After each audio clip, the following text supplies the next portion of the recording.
L'esprit, en allant conquérir les choses du monde, c'est ce que le Christ appelle gagner le monde. Par exemple, aller chercher l'argent, le pouvoir, la position sociale, la valeur dans l'apparence.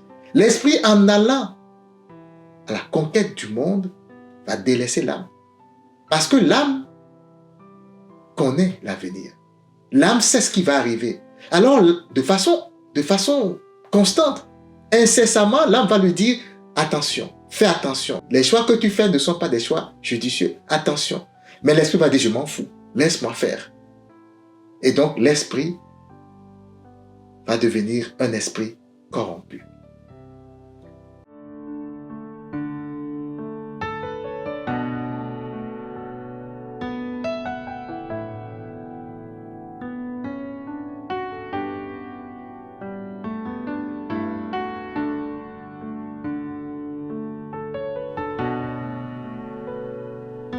Alors, mesdames et messieurs, bonjour.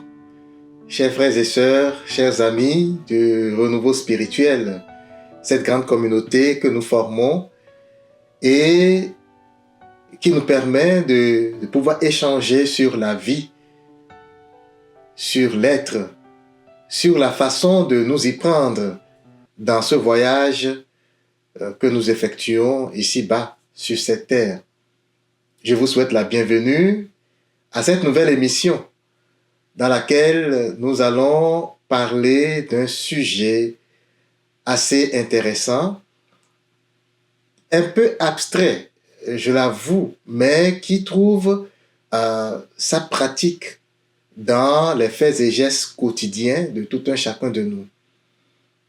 Le sujet de notre méditation aujourd'hui, c'est « Que sert-il à un homme de gagner le monde s'il doit perdre son âme? » Que sert-il à un homme de gagner le monde s'il doit perdre son âme? Et ce thème est inspiré de ce passage de notre Maître Jésus-Christ dans l'évangile de Matthieu au chapitre 16, verset 26. Et il disait « Et que servirait-il à un homme de gagner tout le monde entier s'il perdait son âme? Ou alors, que donnerait un homme en échange de son âme? » C'est un verset que souvent nous parcourons, que nous lisons, mais nous ne prêtons pas souvent attention à la profondeur du message que le maître spirituel a voulu passer par ses paroles.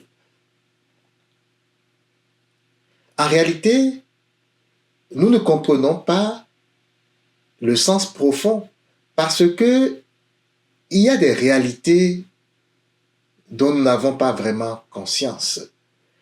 Vous savez, la plupart du temps, on le dit, on le répète, nous sommes un être ternaire, corps, âme et esprit.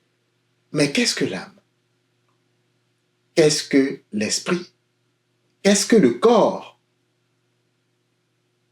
Bien de personnes ou bien de gens vont souvent croire que l'homme que nous sommes n'est que le corps. Nous naissons avec le corps, avec nos organes physiques, la rate, le cœur, le cerveau et tout le reste. Et nous vivons avec ces organes, ou alors nous vivons par ces organes. Et lorsque le corps périt et que nous entrons dans ce que nous appelons la mort, eh bien, nous disparaissons.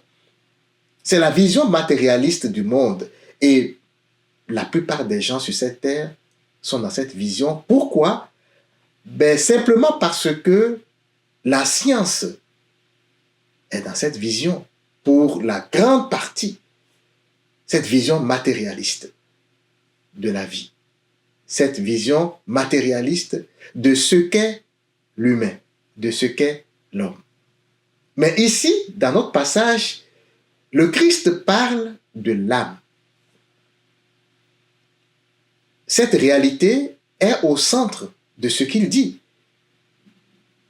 Après, il dit, que donnerait un homme en échange de son âme? Et donc, il urge de savoir ce qu'est l'âme. Et vous allez voir dans quelques minutes pourquoi c'est urgent d'entrer dans cette connaissance de ce qu'est l'âme. L'idée même de l'âme, comme le dira dans quelques minutes l'éminent François Cheng, membre de l'Académie française, philosophe et poète, l'idée même de l'âme a été bannie de notre culture, de nos réflexions, de la vie de société, du monde, de cette terre.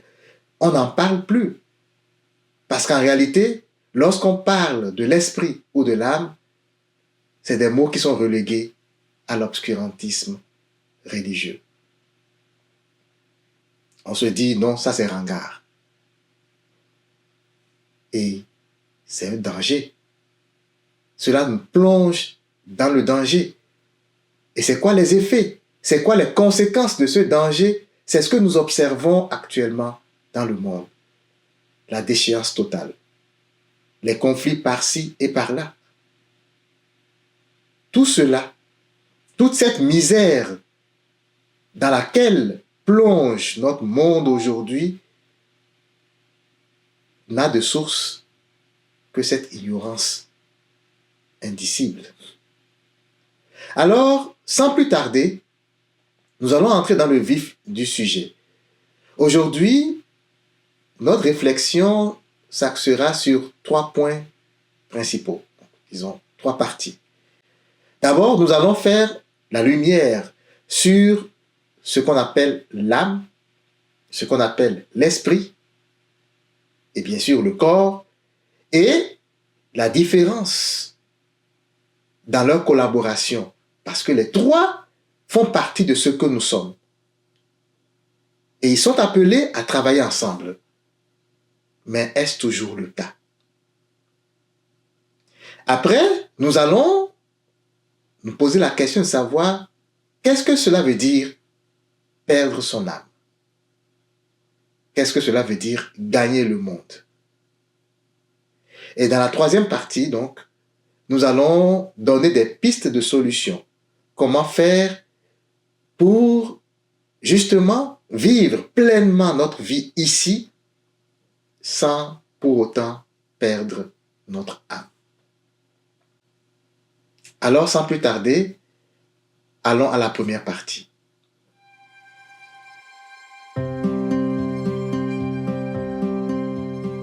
Chers amis, Dieu inspire ses enfants. Nous sommes tous des fils et des filles du Très-Haut. Le roi David a eu cette révélation et nous la répétons à chaque fois. Dieu inspire ses enfants. Tout le temps. À chaque instant.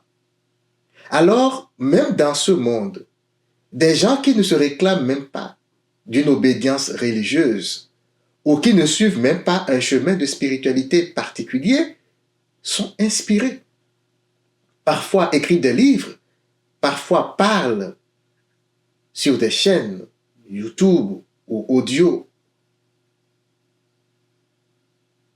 sur des chaînes YouTube ou ailleurs. Ils s'expriment et Dieu parle à travers toutes ces personnes. Le Christ dira, ce que tu as caché aux sages et aux savants, tu le révèles aux petits enfants.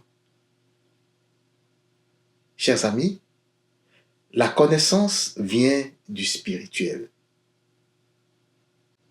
Certaines personnes diront qu'il y a une base de données universelle qu'ils appellent base de données akashique, c'est leur appellation, qui contient toutes les connaissances.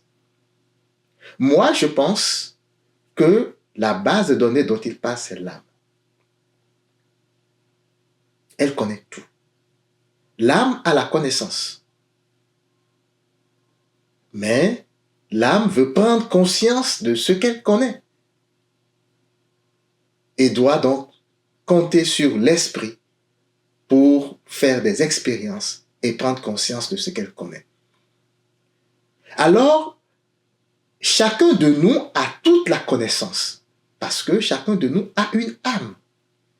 Voyez-vous, nous avons tous et toutes une âme. Et elle dispose de toute la connaissance. Mais notre esprit, qui est le siège du savoir, est-il disposé à collaborer avec l'âme pour aller se rappeler de cette connaissance? Est-il disposé à collaborer avec l'âme pour aller prendre cette connaissance? Voilà la question. C'est une question de disposition d'esprit.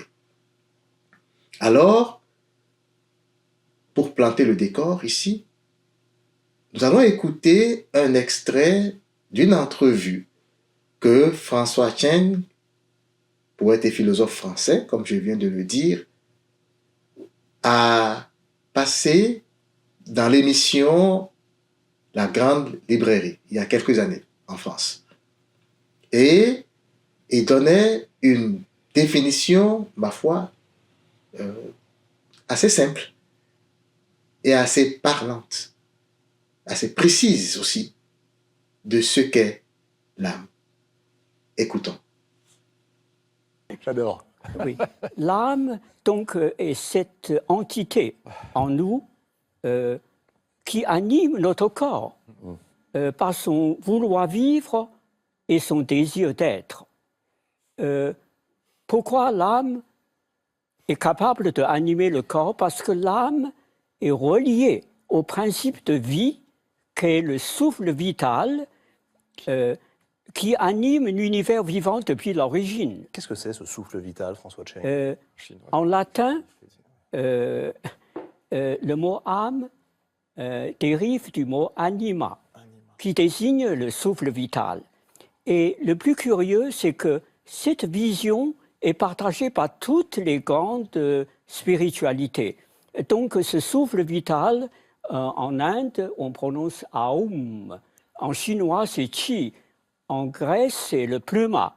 Et le judaïsme, c'est le rua. Et l'islam, c'est roux. Donc, c'est très curieux. Cette version de l'âme a un fond universel. Maintenant, indivisible, irréductible, hein, l'âme est en chacun de nous dès avant sa naissance. Et il accompagne chacun jusqu'au bout. Et donc, l'âme constitue cette part la plus intime, la plus secrète, la plus irremplaçable de chacun.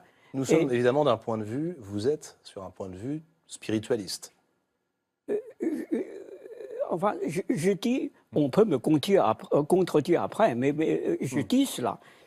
Donc l'âme est le siège des désirs et de la mémoire vécue. Et donc par là, l'âme est la marque de l'unicité de chacun de nous. Et dans un degré plus profond, elle est l'unité foncière de chaque être. Et pour le moment, c'est ce que je peux dire sur l'âme.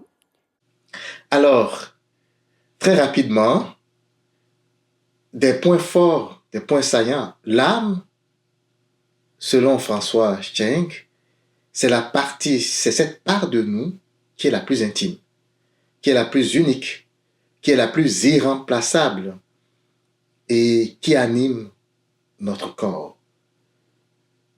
Et l'âme reste toujours tout entière, unique, inchangeable, indivisible. Et l'âme est reliée à ce qu'il appelle le souffle de vie. Le souffle de vie, cette réalité ou ce concept partagé par toutes les religions, qu'il appelle différemment. Hein. Par exemple, le judaïsme, la religion chrétienne et judaïque, c'est le roi. Hein. C'est ce que nous appelons dans les religions l'Esprit Saint. C'est le souffle de vie. L'âme est reliée au souffle de vie. Et, comme on peut le voir, cette conception de l'âme, cette définition de l'âme n'est pas seulement partagée par François Cheng. Il y a de grandes personnalités mystiques, saints, qui nous ont précédés et qui ont dit la même chose. Par exemple, Sainte Thérèse d'Avila disait « Dieu se trouve à l'intérieur de nous-mêmes ». Pour elle, l'âme, c'est la partie où réside Dieu qui s'épanouit à chaque instant dans nos vies. Elle adorait parler du château intérieur. Pour Sainte Thérèse d'Avila, notre vie n'a de sens que lorsqu'elle se mène dans le château intérieur où réside Dieu. Pour elle, c'était ça, notre première demeure. Saint Augustin, le grand Saint Augustin disait « L'âme est une chose d'une grandeur admirable et d'une beauté ineffable, portant en elle-même l'image de Dieu. » C'est quoi cette image de Dieu? L'âme porte en elle-même l'image de Dieu. Et c'est pourquoi elle est belle, elle est ineffable, elle est d'une grandeur inédite. L'image de Dieu, c'est ce souffle de vie dont parle François Cheng. C'est l'Esprit Saint. Dieu est esprit et il nous a créés à son image en soufflant le souffle de vie. Alors, voyez-vous, la vérité est une. La vérité est une. Et elle est transversale. Elle traverse le temps et l'espace. La vérité, c'est que l'âme, c'est ce qui fait de nous des fils et des filles dignes d'un Père céleste, d'un seul et unique Père céleste. Ça, c'est très rapidement le premier point que nous pouvons ressortir de cette entrevue de François Cheng, de cette définition qu'il donne de l'âme. Maintenant, dans un deuxième élan, nous allons repartir à la suite de cette entrevue pour écouter François nous parler de la différence avec l'esprit, dans sa conception, dans sa perception, de la différence entre l'âme et l'esprit. Écoutons. Le rôle de l'esprit est central. Sans l'esprit, on n'aurait même pas conscience de l'âme. Donc, je dirais que l'esprit est central, mais l'âme est essentielle. L'esprit, bien sûr, c'est cette faculté en nous qui nous permet de raisonner et de rationaliser notre existence. Donc, l'esprit régit tout le domaine du savoir et toute l'organisation de la vie en société. Mais vous faites une position, une distinction, mais une opposition également, peut-être de densité, entre l'âme d'un côté qui serait du côté, on va dire, de l'émotion ou des poètes, c'est ça? Et puis l'esprit qui nous permettrait de raisonner? Non, l'esprit et l'âme sont intimement liés, même entrelacés. Mais il y a comme une division de travail, Je viens de dire que l'esprit régit le savoir et l'organisation sociale, mais l'âme, cette part intime de notre être, elle régit le domaine des sentiments et de la sensibilité. Et plus concrètement, des ressentis, des émotions, des affects, de l'amour sous toutes ses formes, et puis de la création artistique dans toute sa diversité. Dans la création artistique, l'esprit y est, mais par contre, le fond et comment dire, l'état suprême, c'est quand même le champ de l'âme. Vous êtes d'accord avec cette idée, vous qui pratiquez une forme d'art Oui, aussi. L'écriture. Je suis totalement d'accord avec ça. C'est marrant parce que ça me fait penser, je vous dis ce que je pense, ça me fait penser à Raymond Carver, qui, dans un de ses ouvrages, il y a un entretien, et il dit la même chose que vous. Il dit, on ne parle plus d'âme aujourd'hui. Et il dit, à part pour parler d'une musique, par exemple, la soul music. Et il dit, en fait, qu'il faudrait revenir à Sainte Thérèse d'Avila. Et il fait ce lien. Que vous citez longuement. Et c'est cette description qu'il donne, tout ce qui a été dit là. Et je trouve ça intéressant parce que vous avez dit c'est une vision spirituelle ou spiritualiste. Et ce qui est intéressant, c'est que même des gens qui ne sont pas dans une démarche entre guillemets religieuse et spirituelle ont la même définition. Et je trouve ça intéressant de voir que finalement, il y a quelque chose qui transcende. Et donc, voilà, je trouvais voilà l'écho que ça a fait en moi. Mais véritablement, on ne peut pas créer, de mon point de vue, on ne peut pas faire de l'art s'il n'y a pas d'âme. C'est-à-dire si à l'intérieur, il n'y a pas le souffle de vie. Tout à fait. Donc, au-delà de la création artistique, l'âme aussi a cette communion instinctive avec l'origine ou avec une certaine forme de transcendance. Ça, je le souligne ici. Alors, François, ici, fait une distinction entre l'esprit et l'âme. Et donc, vous voyez également que dans le débat, Monsieur Malik, Al-Malik, qui était présent sur le plateau de France Télévisions, a relevé le fait que même des gens qui ne se réclament pas d'une certaine spiritualité sont tous d'accord avec cette définition que l'âme est responsable de la créativité. L'âme est la source de la créativité. Mais l'esprit, lui, s'occupe de tout ce qui est raisonnement. Ce que Swedenborg nomme l'entendement. Tout ce qui fait partie de l'entendement, du mental, de la logique et de l'organisation sociale. En fait, l'esprit abrite ce qu'on appelle la conscience.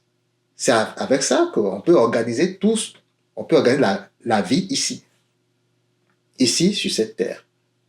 Et donc, c'est très intéressant parce que, en réalité, l'esprit, c'est cette énergie, bien sûr, provenant de l'âme, entrelacée avec l'âme. L'esprit appartient à l'âme. C'est écrit dans les Conversations avec Dieu. Neil Donald Walsh a eu cette révélation que l'esprit fait partie de l'âme. L'esprit appartient à l'âme. Et l'esprit est cette intelligence qui nous habite.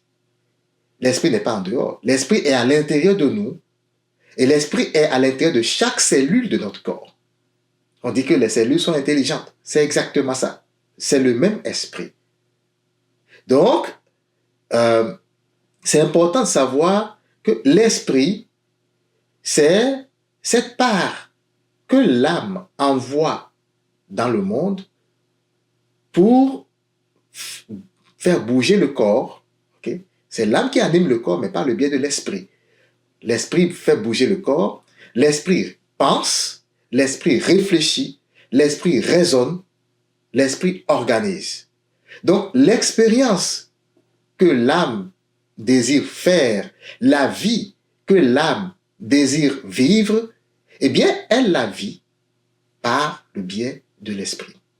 Et Donald Walsh, dans les Conversations avec Dieu, le tome 1, dira « L'esprit est l'outil par lequel vous créez votre réalité.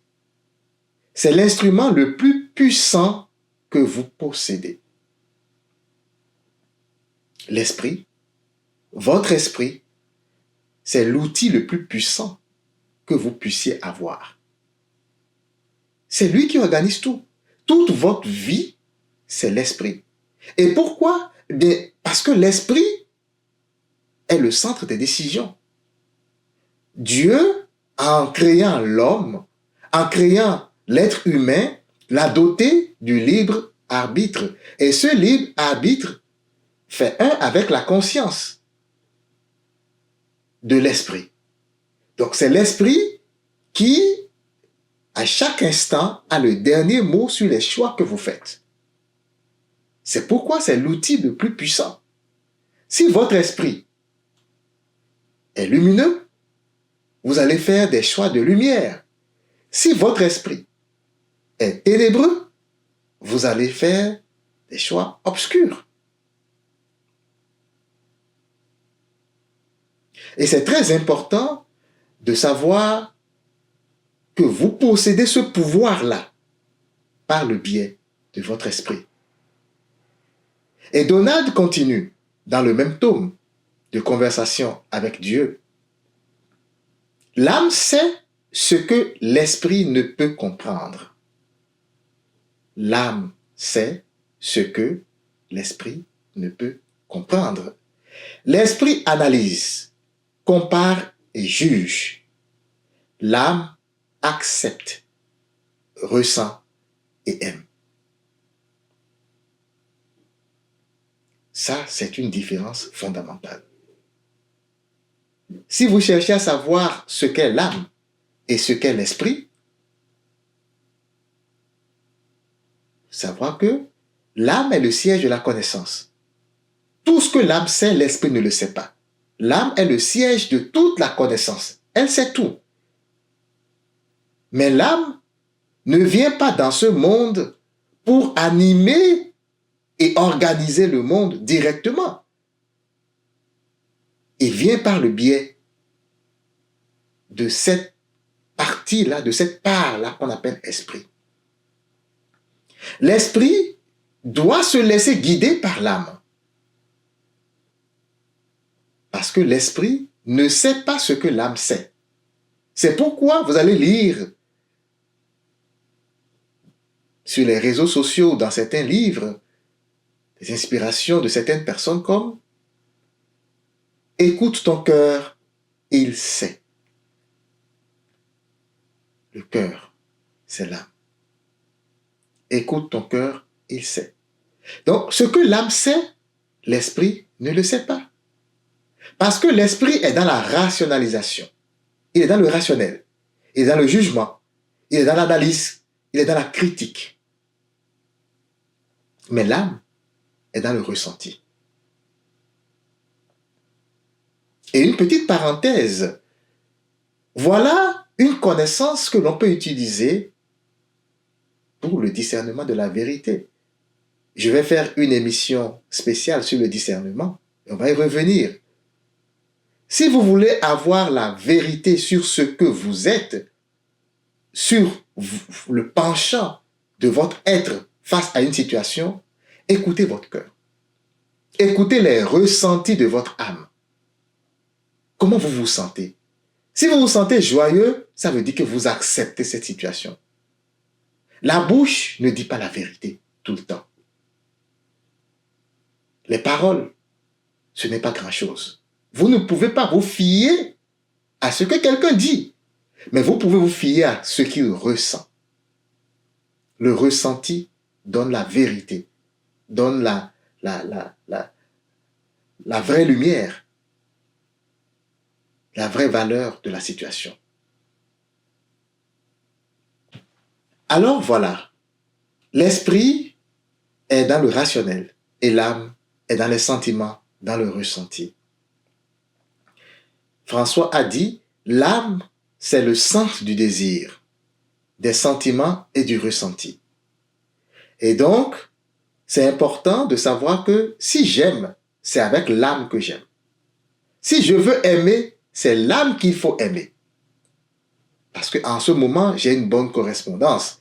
Si je regarde l'esprit de la personne avec toutes les choses tout croches qu'il pense ou qu'il fait, c'est sûr qu'il me sera difficile d'aimer quelqu'un. Nous allons y revenir. L'âme, c'est aussi le siège de la mémoire. Saint Augustin, dans les Confessions, dira, « La mémoire est comme une grande salle où l'on entrepose les images des choses que l'âme a vues, entendues ou éprouvées. La mémoire, c'est comme une grande salle où l'on entrepose les images des choses que l'âme a vues, entendues ou éprouvées. L'âme, c'est le siège des ressentis et il entrepose tout ça dans la mémoire, dans cette part d'elle qui est la mémoire. C'est pourquoi tout ce que vous vivez n'est pas perdu. C'est ce qu'on appelle le livre de vie. Tout y est inscrit dans votre mémoire parce que c'est l'âme qui fait cette expérience. Alors, j'espère que vous comprenez maintenant la différence entre l'esprit et l'âme. L'esprit va et vient, l'esprit va, disons, à la rencontre du monde, alors que l'âme est toujours au même endroit. Ce château intérieur dont parle Sainte Thérèse d'Avila, l'espace intérieur, qui est le ciel, parce que c'est là où habite la source de tout. C'est là où habite Dieu. Nous allons, maintenant que nous avons planté le décor et fait la différence entre l'âme et l'esprit, nous poser la question de savoir qu'est-ce que le Christ voulait dire en disant ces mots, gagner le monde, ou encore perdre son âme. Que servirait-il à quelqu'un de gagner le monde entier s'il perdait son âme? C'est ce qu'il a dit. Mais ça veut dire quoi, gagner le monde entier?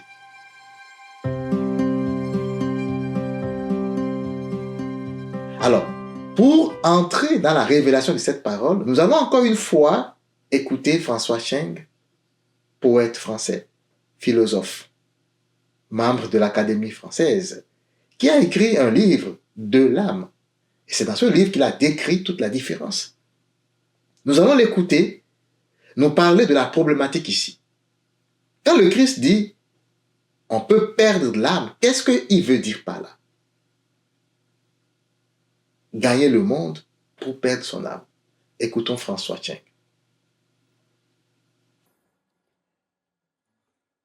Dans notre société, d'une façon générale, c'est l'esprit qui est le critérium de valeur, parce que on juge la valeur de quelqu'un selon sa contribution à la société par un travail d'esprit. Un travail rationnel, un travail parfois intellectuel. D'ailleurs, la société a absolument besoin de tout cet ensemble de génie, de l'intelligence qui crée des choses pour faire avancer la société. Mais donc, de ce point de vue, ça se comprend. Par contre, d'un point de vue existentiel ou ontologique, ça se discute. Parce que l'âme est cette entité qui reste toujours entière, alors que l'esprit peut connaître la déficience ou même l'effondrement. Nous n'oublions pas que parmi nous, il y a des handicapés mentaux. Et puis, la moindre attaque au cerveau peut précipiter l'esprit le plus brillant dans l'hébétitude. On devient aphasique, on devient tout simplement bête. Est-ce que l'âme échappe à Non, l'âme reste toujours entière. C'est le fond qui est relié au souffle originel. Et je continue. La vieillesse aussi crée des ravages. Est-ce que tous ces êtres, tout d'un coup, sont devenus des êtres sans valeur? Je suis en train de parler de problème de la valeur. Donc, prendre l'esprit comme critère de valeur, il y a beaucoup de dangers. Alors que prendre l'âme comme critère de valeur, ça c'est disons, le critère le plus sûr. Alors, François pointe du doigt ici notre tendance sur cette terre. L'humanité a tendance à prendre l'esprit comme critère de valeur. Un homme est important s'il a un esprit affûté, s'il a un esprit, je vais dire, plus ancré dans la matière, dans la connaissance de la matière. L'homme a conquis la matière, c'est sûr. Nous connaissons beaucoup de choses dans la science de la matière, dans la science des choses physiques. Et dans notre ignorance de ce qu'est l'âme, ce que nous faisons, c'est justement de dire, ah oui, le professeur d'université, c'est lui qui est l'homme le plus important. C'est lui qui a la connaissance de la matière et on s'arrête là. Nous ignorons que, à part la matière physique, eh bien, il y a les choses invisibles. Il y a tout ce qui est énergie, il y a tout ce qui est monde spirituel, il y a tout un univers que nous avons à explorer. Et notre cerveau est tellement limité. Et donc, cette perception biaisée des entités qui composent l'homme et cette décision de prendre donc comme critère de valeur la rationalité, ça nous a poussé justement à oublier ce qu'est l'âme, à reléguer au dernier rang ce qu'est l'âme. Et donc, l'esprit est obligé, pour se faire considérer, pour se donner de la valeur, l'esprit est obligé d'aller vraiment se fondre dans la masse physique. Et c'est là le problème. L'esprit va se marier à la matière. Au lieu de demeurer entrelacé avec l'âme, comme on a dit, au lieu de demeurer à côté de l'âme pour avoir la connaissance, eh bien, l'esprit va sortir de notre espace intérieur pour aller à l'extérieur, abandonner l'âme, tourner dos à l'âme, tourner dos à toute la sagesse que l'âme a prévu lui communiquer pour faire ses expériences. Eh bien, l'esprit va dire non, je ne veux pas de toi. L'esprit va couper le cordon. Et c'est cela, perdre l'âme.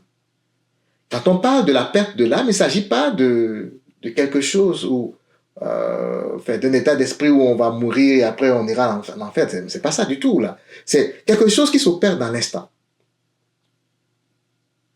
Votre esprit fait des mouvements incessants d'aller-retour entre le monde et l'âme. Parfois, nous sommes tellement grillés par notre contact avec le monde, avec les problèmes, avec les soucis, avec la misère du monde, que nous sommes exténués, nous sommes fatigués. L'esprit est fatigué et dans le repos de l'esprit, il retrouve l'âme.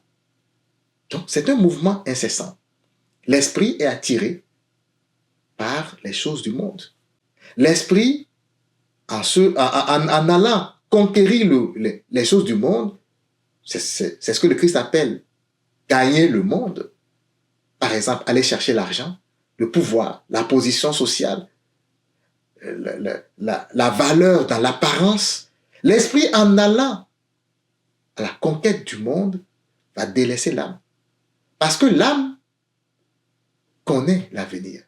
L'âme sait ce qui va arriver. Alors, de façon constante, incessamment, l'âme va lui dire « Attention, fais attention. Les choix que tu fais ne sont pas des choix judicieux. Attention. » Mais l'esprit va dire « Je m'en fous. Laisse-moi faire. » Et donc, l'esprit va devenir un esprit corrompu. Le risque en cela, c'est justement ça. C'est que l'esprit va se soumettre à la tyrannie du corps. L'esprit va se soumettre aux désirs du corps. Or, ces désirs sont insatiables et périlleux. Donc, en fait, c'est des choses qu'on ne peut pas contrôler. Le corps, n'ayant pas en lui-même une instance de régulation, le corps veut tout. Il veut juste tout. Mais l'esprit, en faisant confiance au corps et à la matière, justement, qui est à l'extérieur, va se plonger dans cet abîme. Et c'est ça le gros risque. Pourquoi c'est un gros risque? Parce que l'esprit est le décideur. L'esprit abrite le libre arbitre. Donc, si l'esprit décide, qu'est-ce qu'on peut faire? Si l'esprit décide, c'est fini. Parce que l'esprit peut se soumettre. L'esprit nous aide à faire des choses merveilleuses. Mais lorsque l'esprit, en se soumettant au corps et à la matière, justement, quand l'esprit fait de la matière son Dieu et se soumet aux desiderata du monde, alors l'esprit devient notre maître. Et en ce moment, c'est grave. Donald Wolfe a dit, l'esprit est un merveilleux serviteur, mais un maître terrible. C'est un très mauvais maître.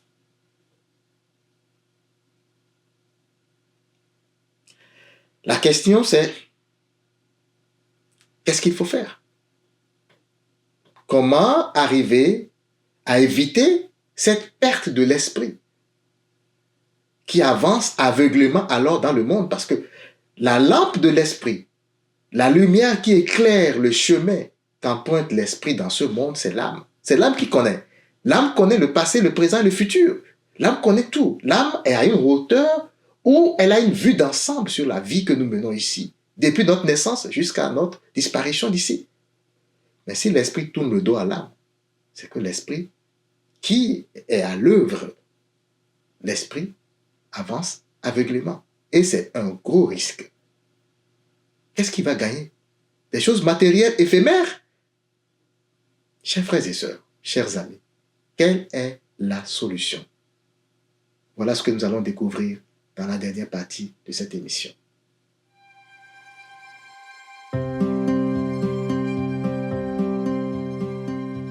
La solution ici, chers amis, c'est de savoir maîtriser son esprit. L'esprit a le pouvoir de créer. Et il crée. Tout ce que vous imaginez dans votre esprit se manifeste dans votre vie. Nous l'avions déjà dit. Si vous vous imaginez comme un moins que rien, votre vie ressemblera à un moins que rien. Et ici, je recite Donald Walsh dans Conversation avec Dieu, dans le tome 3, qui dit « L'esprit est un merveilleux serviteur, mais un maître terrible.